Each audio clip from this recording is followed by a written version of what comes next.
You might have thought that the constant pressure and the unexplained resistance around you are signs that you're headed in the wrong direction, or that everything is simply falling apart.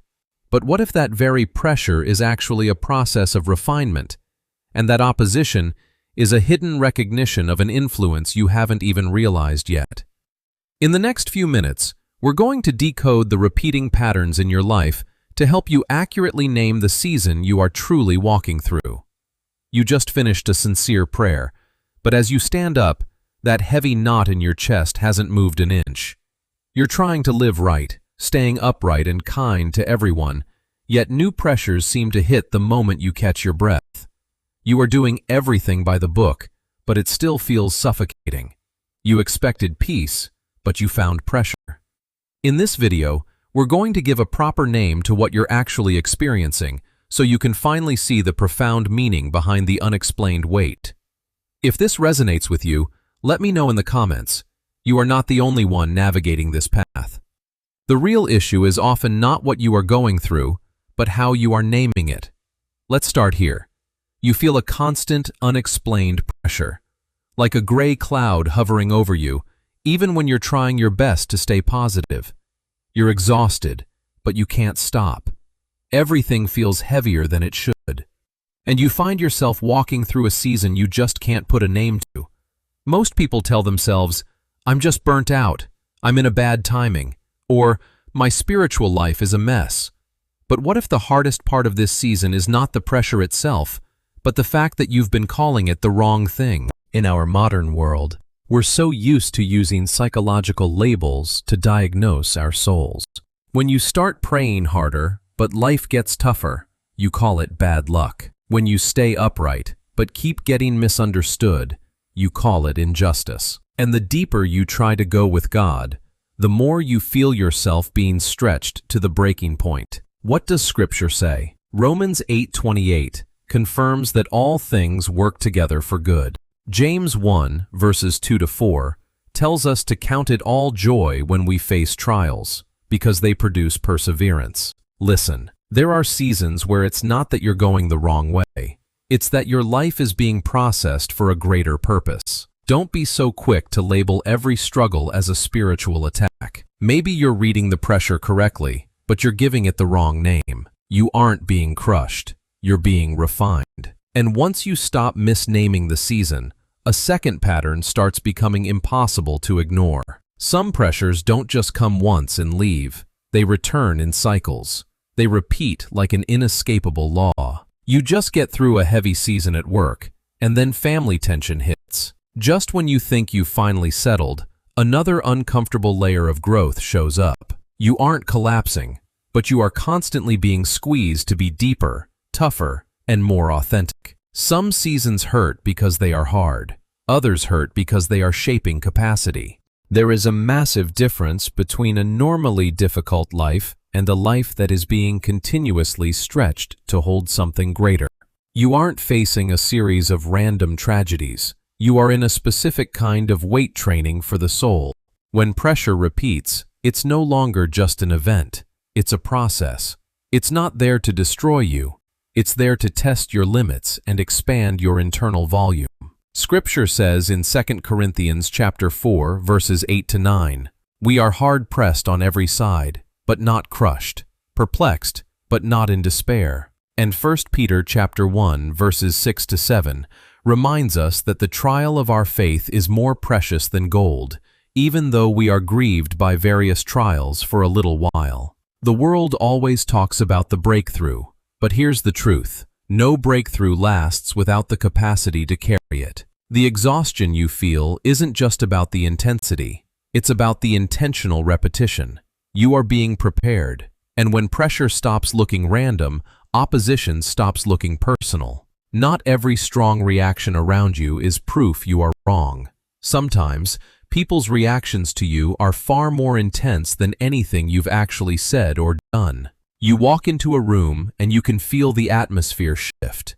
People who barely know you suddenly become defensive or uneasy. There are environments where your very presence causes things hidden in the shadows to suddenly come to light. That is recognition before explanation. In our modern world, we call this not clicking or personality clashes. But the deeper truth is exposure. A life set apart often creates a reaction long before it is understood. Your presence accidentally touches the comfort zones that others are desperately trying to protect. Look at the patterns in Scripture. In Acts chapter 16, verses 16 to 18, Paul wasn't harassed because he failed. He was targeted because his presence recognized the spirit in the girl.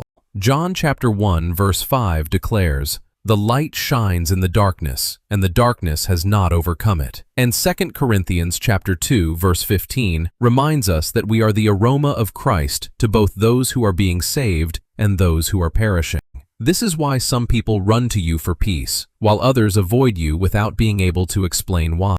Resistance isn't always a mysterious spiritual attack. Sometimes it's just the natural reaction of darkness meeting the light. Don't mistake being set apart for being a failure. You are attracting attention from things you haven't even fought yet. But the real shift begins when you stop asking why this is happening and start asking what it is preparing. If all of these patterns are not random, then the most important question is no longer, why am I going through this? But what exactly is this preparing me to carry? At this point, we have to be honest. This preparation isn't for everyone. It is for those with a specific assignment. You aren't being squeezed just to suffer.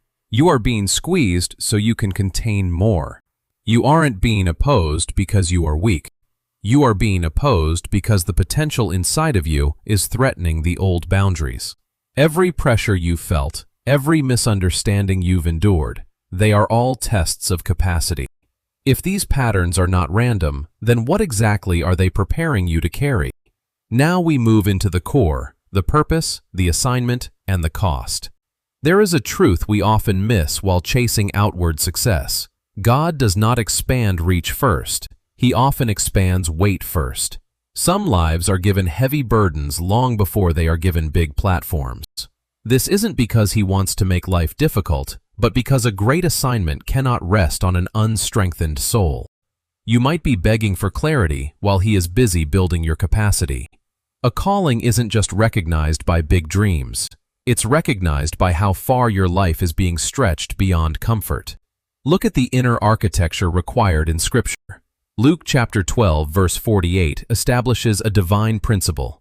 From everyone who has been given much, much will be demanded. And from the one who has been entrusted with much, much more will be asked.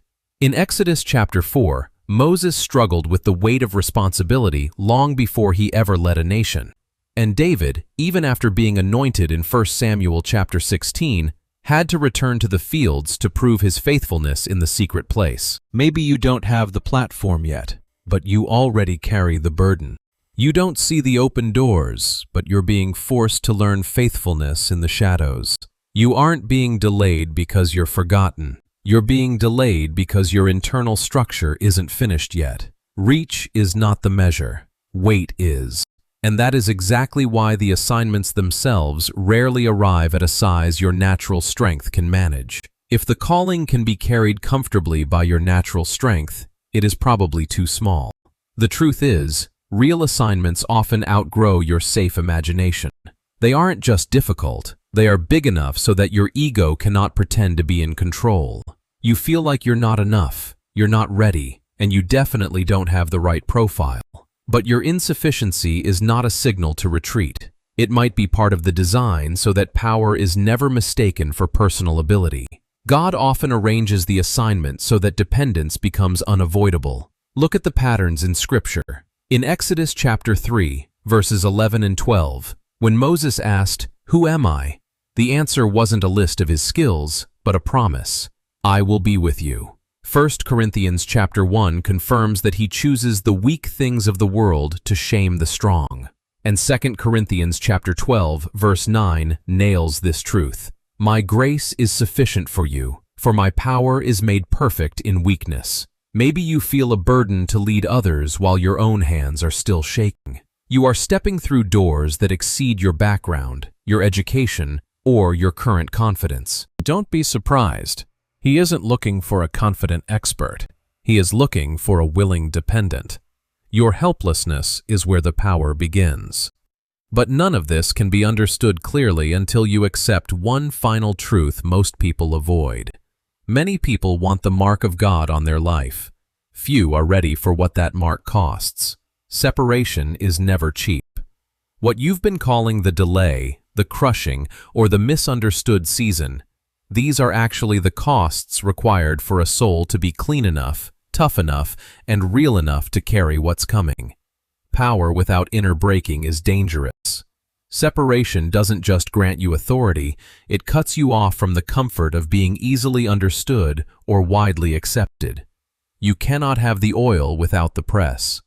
Look at the weight of the lives in Scripture. Joseph had to endure the pit and the prison before the palace.